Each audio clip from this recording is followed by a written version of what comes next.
After I caught my wife with my own brother, everyone in the family pressured me to step aside. So I did. I accepted the betrayal with a smile, took my half of the assets and walked away from that life forever. Later I found 3 lost children. Under my care, they grew up to become a titan of the business world, a king of the entertainment industry, and a genius professor sought after by the nation's top research labs. This winter, my biological daughter tracked me down to the small country town where I'd made my home. She found me lounging in a patio chair, soaking up the weak winter sun, and sneered. If Grandma and Grandpa weren't so old and sentimental, I would never have come to this dump to drag you home for the holidays. She looked around my modest, unfinished yard with disdain. After you left, my sister Lara took over OrCorp, my brother Isaac became a mega influencer with millions of followers, and I got into Stanford. Our lives are better than ever. She fixed me with a triumphant glare. So Dad, you threw us away for a bit of cash. Do you regret it now? 1. Serena stared at me, her expression a mask of smug superiority, clearly expecting me to crumble with regret. Just looked back at her and gave a calm, thoughtful nod. Stanford is a good school, I said. It meant, in a way, she and Talia were alumni. Of course, a once-in-a-generation mind like Talia's was a different beast entirely. My lack of a theatrical breakdown seemed to annoy her. A flicker of resentment crossed her face before she quickly replaced it with that familiar, contemptuous smile. The new year is coming up. It's also Grandpa's 80th birthday. Grandma's getting on in years and she's worried about you. She insisted I come and get you. She sighed dramatically. Dad, you're a grown man. It's time to be a little more considerate. I thought for a moment I did owe my parents. They were old and whatever bitterness lay between us, a son had a duty. Serena mistook my silence for weakness. Her eyes, sweeping over the small country house I just bought and hadn't even had time to renovate, dripped with scorn. Looks like things haven't gone so well for you since you abandoned us. But don't worry, she added, her tone dripping with false magnanimity. Legally, you're still our father. We'll send you a check when you're old and can't work. But let me be clear,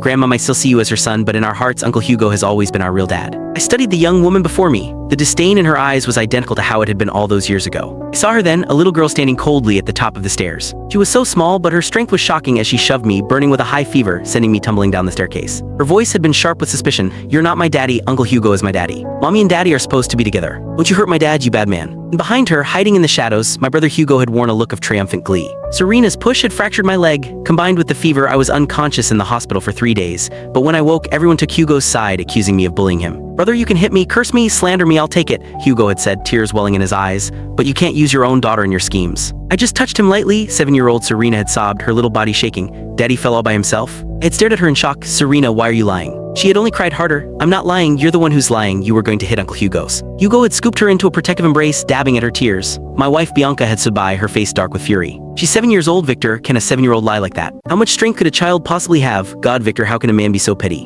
And besides, she had spat the words like venom, she is your daughter. Looking at Serena now, the little girl who had championed my betrayer, my heart felt like a desolate wasteland. Yes, she was my daughter. The treasure I had cherished turned into a weapon in another's hands and plunged deep into my chest. All I felt now was a profound and weary disappointment. A sarcastic smile touched my lips. Don't worry, your mother and I are long divorced. I'll be gone right after the holidays. Before leaving, I sent a message to the group chat I shared with my real children. This year, we're going to spend New Year's at your grandmother's house. Click the link on the homepage to watch the full follow-up for free.